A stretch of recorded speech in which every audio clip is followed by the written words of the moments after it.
waaw CRD bi dafa am solo parce que souvent CRD yi bari na mais bii CRD dafa li ci am solo mooy li ñu doon tënk mooy ñaari pàcc la yoo xamante ni benn bi dañu bëgg lu gën a ñoŋal wér-gu-yaramu njaboot gi lu dem ci yaay ji ak doom ji parce que buñ ne yaay ak doom rek famille la ñu bëgg a wax. beneen bi mooy ñu seet naka la ñu mën a sorilee njuru lu ñuy wax planification familiale loolu itam day dugg ci li mën a gën a ñoŋal wér-gu-yaramu yaay ji ak doom ji ba jëm ci njaboot gi. loolu nag ministère de la santé defoon ci liggéey bu yaatu boo xam ne dafa tàmbali woon ci ñun yéeg ci kaw ba ñu demee ba tënk nag yëf yi ba ñu valider ko ba ni lii baax na ministère de la santé à travers de la direction de la santé de la mère de l'enfant mu ni dellu leen fa ngeen taataane woon yëf yi ngeen wax leen li ñu tënk lan la. donc bi ñu ñëwee ñu tënk loolu waxtaane ko ñoom ñu wax ñu lan la ñu def ñun ñu gis suñu bopp ci li nga xam ne moom la ñu taataanoon ñu delloowaat ñu ko loolu nekk mbégte ci ñun waaye nag ñu ni pour ñu mën koo doxal faaw ñu ko séq yëpp xam lu mu doon looloo waral waxtaan wi ba ku ci nekk xam na fa ñu bëgg a dem ak yow lan lañ si tënk waaye ak kan lañ ci àndal ak lan lañ ciy xaar ci wàllu résultat loolu moo am solo ci mbir mi. gis nañ aussi ci wàllu planification familiale ni am na lu taxoon mu sooxe xëy na li ñu ci doon def yëpp ba tax mu sooxe xam nañ ko téye nañ ko léegi ñu ne dañ fexe waxtaan ci nag loolu bu ñu ko jëmmalee rek mën nañu yaakaar ni soreel njur dina nekk loo xamante ni dootul doon kumpa fii ci Sénégal. waaye sorel njuru nag bi ñu koy wax ñoom préciser nañ ko ñi nga xam ne dañoo nekk ci sëy la ñuy wax surtout ñu xam nu ñuy demee xam nu ñuy waxee xam nu ñuy jëfee kon loolu bu leeree ci bopp yi ba ñu xam fu ñu jëm ñu war a dem ci planification régionale ba directeur de la santé ak ñi mu àndal ñoom ñëpp xam li ñu war a def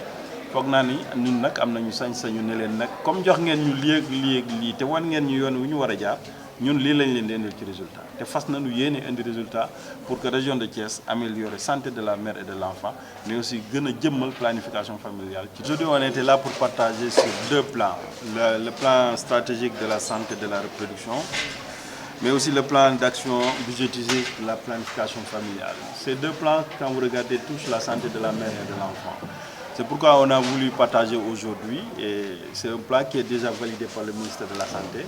Mais on a tenu à faire la vulgarisation au niveau des régions pour que chaque région, surtout pour ce qui nous concerne Thiès, qu'on puisse tirer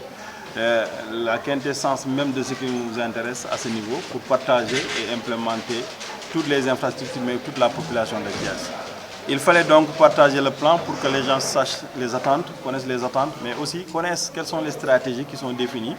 pour aller vers une meilleure prise en charge de la santé de la mère et de l'enfant, mais aussi pour aller vers un bon plaidoyer par rapport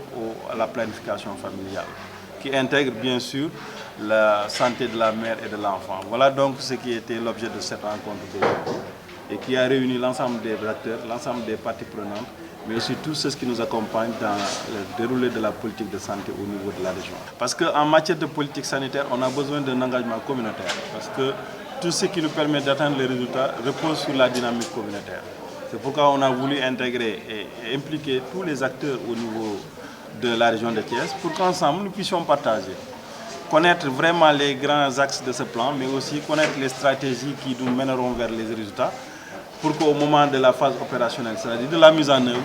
qu'on puisse aller vers une dynamique concertée où chacun saura ce qu'on attend de lui, mais aussi chacun saura ce qu'il doit faire pour une meilleure prise en charge de cette santé au niveau de la région de Thiès.